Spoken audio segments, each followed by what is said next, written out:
They have decided to stand aside. Rick Perry getting ready to tell all his supporters. Thank you for that support. And for more of the best lines from the presidential election, just head on over to WAPT.com. We have a slideshow of all those lines along with some pictures. Thank you for joining us. We'll see you at 6. The new 16 WAPT News app. More news, more weather, and still absolutely free. Search WAPT and get connected. Download it now. 'Tis the season for family gatherings. So, what's for dinner? The tradition continues with Logan Farms spiral sliced, honey glazed hams and turkey breasts. Smoked and Cajun style turkeys. Fully cooked, ready to serve. Perfect every time. Make it simple. Make it Logan Farms. You always count on Church's to help serve your family their favorite chicken. So why not count on us to help you serve your family's new favorite seafood? Like our popcorn shrimp. They're crunchy, battered shrimp with just a little kick of spice. And right now, you can try them along with an order of our crispy fries for just $2.99. And you can always find great deals on our juicy, hand-battered, hand-breaded chicken. So bring your family to the table with a meal you can feel good about. Only at Church's. You bring it home. Serving the Logan Farms spiral sliced honey glazed ham is so easy. Simply circle the bone with your knife, section into thirds, and remove by the slice. Logan Farms honey glazed hams, a holiday tradition. Megan West, Keegan Fox, mornings on 16 WAPT News. This is a special World News with Diane Sawyer on the first night after an historic vote. Victory Lap. It was a modern American election that gave President Obama 4 more years. I believe we can seize this future together.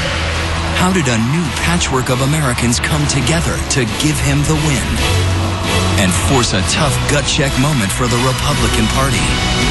Paul and I have left everything on the field. We have given our all to this campaign. Can they recover and change with the changing America? What is the world saying tonight? How about Wall Street? And what did the president do today to help the country heal? Now, 2 American families turn the page. The Romneys pulling together. The Obamas starting a new chapter in this White House. And the ABC News powerhouse team is everywhere on this historic day for America.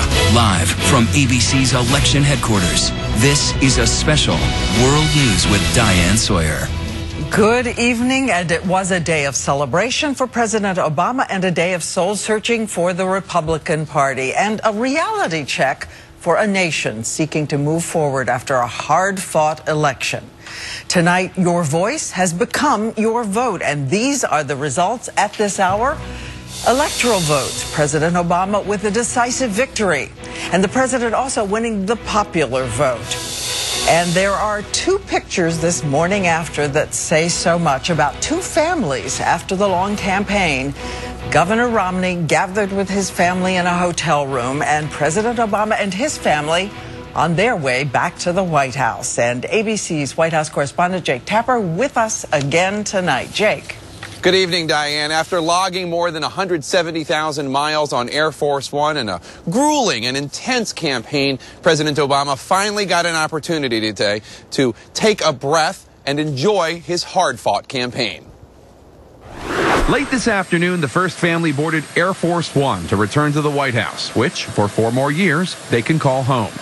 In his victory speech in the wee small hours of this morning, the president said he was invigorated. I returned to the White House more determined and more inspired than ever about the work there is to do. Before he left Chicago, the president stopped by campaign headquarters to thank campaign manager Jim Messina and other staffers with hugs. He might want to stock up on those hugs. The American people have voted for the same divided government and potential gridlock we've had for 2 years.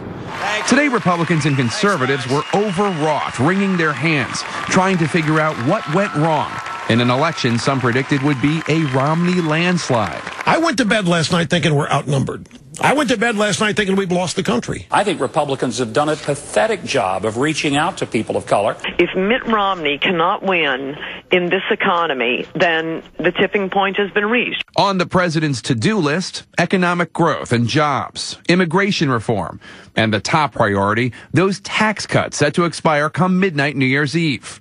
But whatever difficulties might lie ahead, the president seized his moment early this morning, staking his claim in history with a nod to the lofty rhetoric from his convention speech 8 years ago and his hopes for what might be. I believe we can seize this future together because we are not as divided as our politics suggests, and we remain more than a collection of red states and blue states. We are and forever will be the United States of America.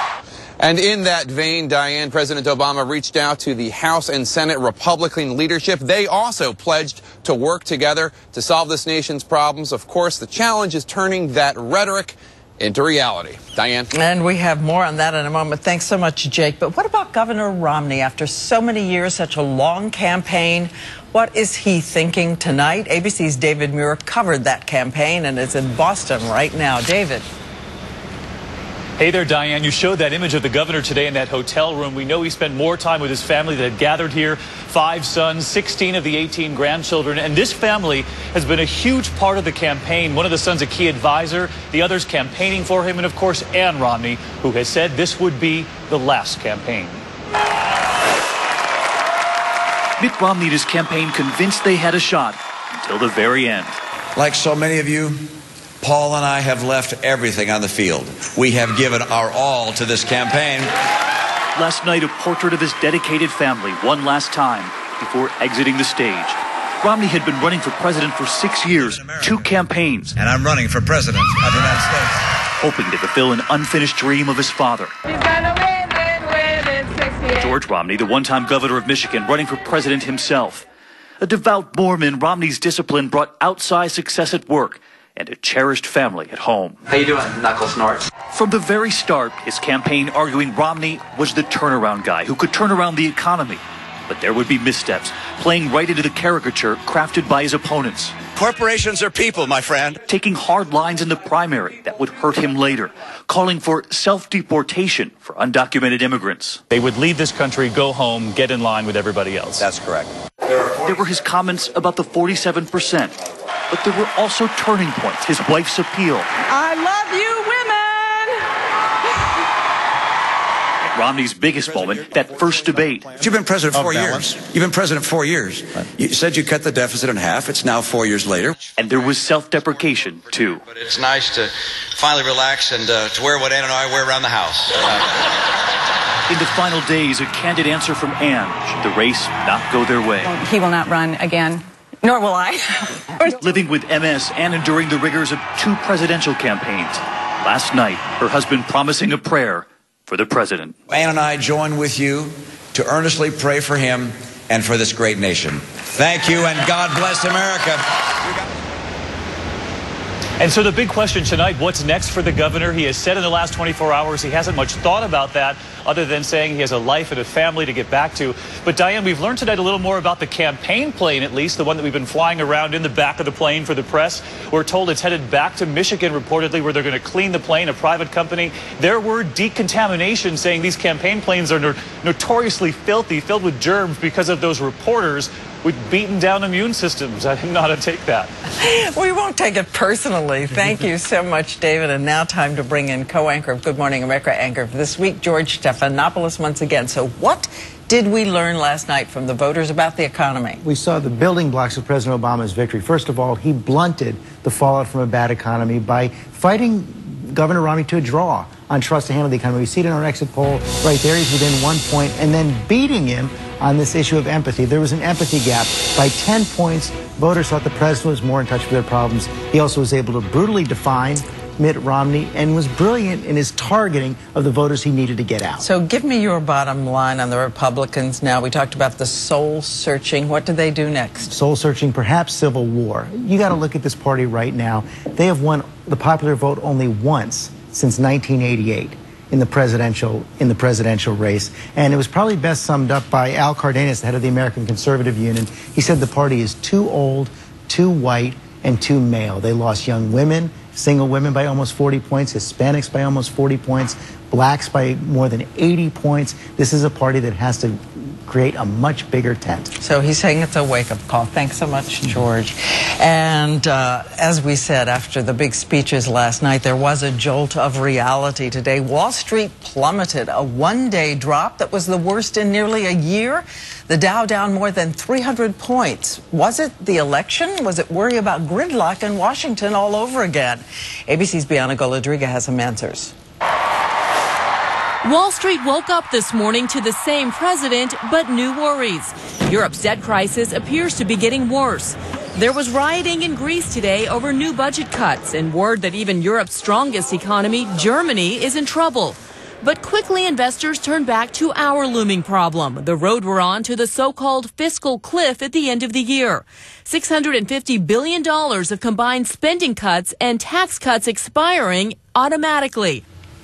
Wall Street's sell-off today led to a loss of $300 billion in market value. However, late this evening, Greece passed its budget cuts, and that may ease some concerns come tomorrow morning on Wall Street. But until we have certainty about the rest of Europe and, most importantly, our own fiscal cliff, Diane, we should be prepared for more days like this ahead. Okay, thank you, Bianca. And on that topic, what happens next as the country hurdles toward that fiscal cliff 55 days from now?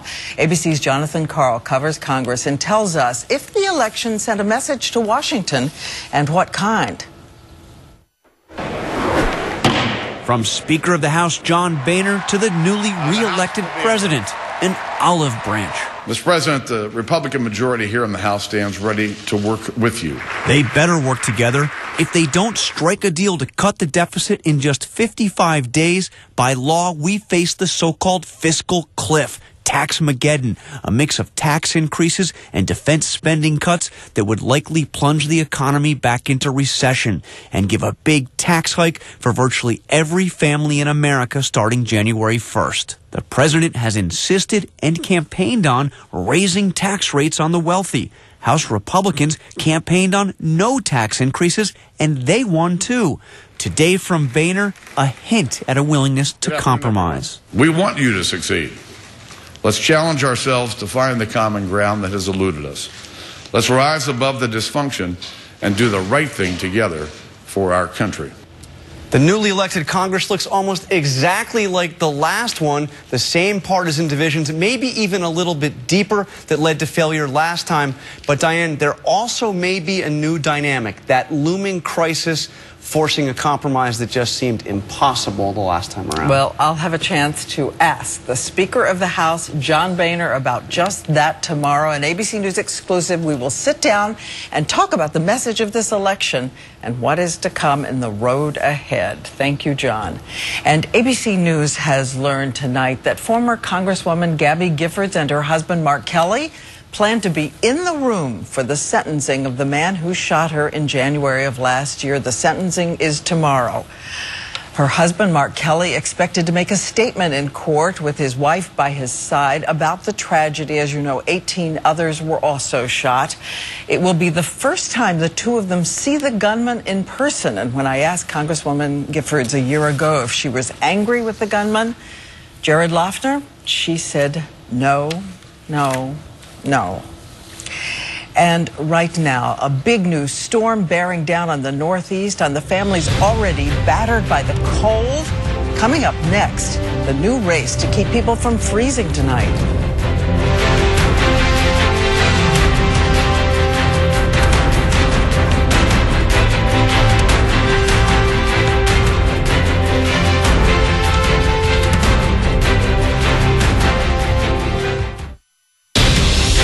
I'm proud of being a part of 2 NBA championships and a member of the original Dream Team. But nothing brings me more pride outside of my 3 sons and my wonderful family, of course, than my service in the United States Navy. So go on, take a moment to thank a veteran today. And go now to abcnews.com to learn how you can help local veterans. It'll give you that championship feeling. Brought to you by USAA. If you suffer from heartburn 2 or more days a week, why use temporary treatments when you can prevent the acid that's causing it with Prevacid 24-Hour? With one pill, Prevacid 24-hour works at the source to prevent the acid that causes frequent heartburn, all day and all night. And with new Prevacid 24-hour perks, you can earn rewards from dinner deals to music downloads for purchasing Prevacid 24-hour. Prevent acid all day and all night for 24 hours with Prevacid 24-hour. If you've ever been afraid, if I run first thing in the morning, I don't have a glass of water. Of the unexpected leak, it definitely altered my lifestyle. Tennapads are so absorbent, they can stand up to the twist. Dry as a bone. Discover fearless protection at tennatwist.com. Hungry for the best? It's Eevee. Want to give your family the very best in taste, freshness, and nutrition? It's Eevee. Eggland's best. Better taste, better nutrition, better eggs. The Humana Walmart Preferred Prescription Plan, PDP, gives you a low national plan premium, so you can focus on what really matters. Call Humana at 1-800-808-4003. Hi, Victor. Mom? I know you gotta go in a minute, but this is a real quick meal that's perfect for two. Campbell's Chunky Beef with country vegetables poured over rice. Campbell's Chunky Soup. It fills you up right. I had enough of feeling embarrassed about my skin. Enough of just covering up my moderate to severe plaque psoriasis. I decided enough is enough. I started Enbrel. It's clinically proven to provide clearer skin. Enbrel may not work for everyone and may not clear you completely, but for many it gets skin clear fast, within 2 months, and keeps it clear up to 9 months. Because Enbrel, etanercept, suppresses your immune system, it may lower your ability to fight infections. Serious, sometimes fatal events including infections, tuberculosis, lymphoma, other cancers, and nervous system and blood disorders have occurred. Before starting Enbrel, your doctor should test you for tuberculosis and discuss whether you've been to a region where certain fungal infections are common. Don't start Enbrel if you have an infection like the flu. Tell your doctor if you're prone to infections, have cuts or sores, have had hepatitis B, have been treated for heart failure, or if while on Enbrel, you experience persistent fever, bruising, bleeding, or paleness. If you've had enough, ask your dermatologist about Enbrel. And right now, a new storm is hitting the Northeast, and many families still rebuilding after Hurricane Sandy are pounded again by wind and snow. And there's a worry tonight that people without heat could be in danger from hypothermia. ABC's meteorologist Ginger Z has visited one of these hard-hit places, and we see you there, Ginger. It is snowy and it looks very cold. It is very cold. It feels like it's probably wind chill of low 20s, but winds have gusted to 40 miles per hour, Diane. You can see the piles of trash, mounds of sand that line streets like this in Rockaway Park just outside of New York City. All these really hard-hit areas, they're now just slushy and covered in snow and just a mess. And get this, more than 22,000 people tonight have lost power from this new storm already. And we've got a whole night of nor'easter ahead. An ice-cold coating of fresh misery, and it has plenty of company tonight with a new storm on the way. How do you feel? Tired, exhausted, but hey, what am I going to do? This is life. You can see it, life, piled up on every block and in every tattered home. This is the water line, right? Yes. So up to, you said? 53 inches. 53 inches. After a week of cleaning up, Regina McManus had to shut down the generator she's been living off, bringing it inside to protect it from the nor'easter. Without power, the temperature in the house is already at 45 degrees and dropping. Another one's coming, but I'm being reassured that it's not going to be a flood zone this time. Board the bus at Fort Tobin Park. Police are pleading with people to seek shelter, and those shelters are making room by carting out bulky bags of donations. So what we're trying to do is clear out a shelter in there so that all the people here that aren't evacuating can have a place to stay. While Regina's sticking it out, her neighbor says he didn't stay for Sandy, and he's not going to stay for this one either. Hopefully it's not going to be as bad, but we're not going to stay. We're not going to stay. I have to think of my family first. Winds could gust up to 60 miles per hour, and that is one worry tonight, that debris still lying everywhere along the coast could blow around and become projectiles. Diane? Sure hope